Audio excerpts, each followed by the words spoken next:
ഈ ശസ്ത്രക്രിയ നടത്തുമ്പോൾ ശരീരത്തിലെ രോമങ്ങൾ നീക്കം ചെയ്യേണ്ടതുണ്ടോ? എന്താണ് ഇതിനു പിന്നിലെ മെഡിക്കൽ നിയമങ്ങൾ? അങ്ങനെ നിയമമൊന്നുമില്ല. പക്ഷെ നേരെ മറിച്ച് ഇപ്പം നമ്മുടെ തലയോട്ടിയിലുള്ള ഓപ്പറേഷനെ നമ്മൾ ഷേവ് ചെയ്യും. അപ്പം കഴുത്തിലുള്ള ഓപ്പറേഷൻ ഒന്നും നമ്മളാരും ഷേവ് ചെയ്യാറില്ല, മുഖത്തുള്ളതും ഷേവ് ചെയ്യാറില്ല.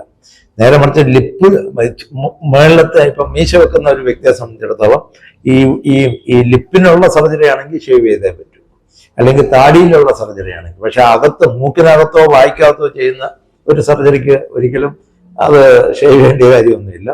പിന്നെ ആ സ്ഥലം അനുസരിച്ചിരിക്കും. ഇപ്പം നമ്മുടെ രോമങ്ങൾ കൂടുതലുള്ള ഒരു സ്ഥലത്താണെങ്കിൽ നമ്മൾ ഷേവ് ചെയ്യും, രോമങ്ങൾക്കും കുറവുള്ള സ്ഥലത്താണ് ഷേവ് ചെയ്യില്ല. പക്ഷെ ഇത് മുഖത്തിന് അത്ര ഇത് നമ്മൾ അങ്ങനെ ചെയ്യാറില്ല. വളരെ അത്യാവശ്യം ഉണ്ടെങ്കിൽ മാത്രം. കാരണം മുഖത്തിൽ ചെയ്യുന്ന പല സർജറികളും അകത്തോടാണ് നമ്മൾ ചെയ്യുന്നത്, മൂക്കിനകത്തോടോ വായിക്കകത്തോടാണ് ചെയ്യുന്നത്. അതിനൊന്നും ഷേവിങ് ഒന്നും വലിയ അത്യാവശ്യമൊന്നുമില്ല.